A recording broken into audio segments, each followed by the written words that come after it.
I'm Jerry from Martin Motorsports. Welcome to another edition of MMS Garage. Today I'm going to walk through E-TEC summarization mode on a 2018 G4 850.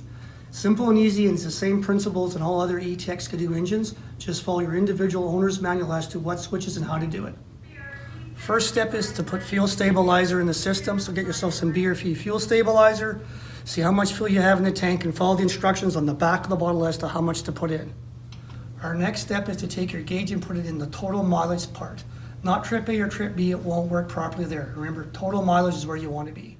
Use your select button, scroll through all your options until you get to the total mileage. Simple and easy to do. Just keep going until you get there. Now you're good to go to the next step. After you install the stabilizer in your machine, you want to start it up and let it run to operating temperature. On the gauge, it's usually 2 to 3 bars.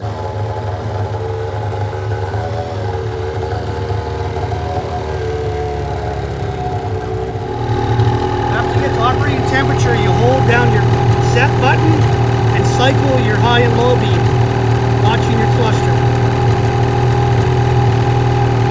After it says this, let go, press the button again and hold it. As soon as it says oil, it takes over, and it's all automatic from this point on.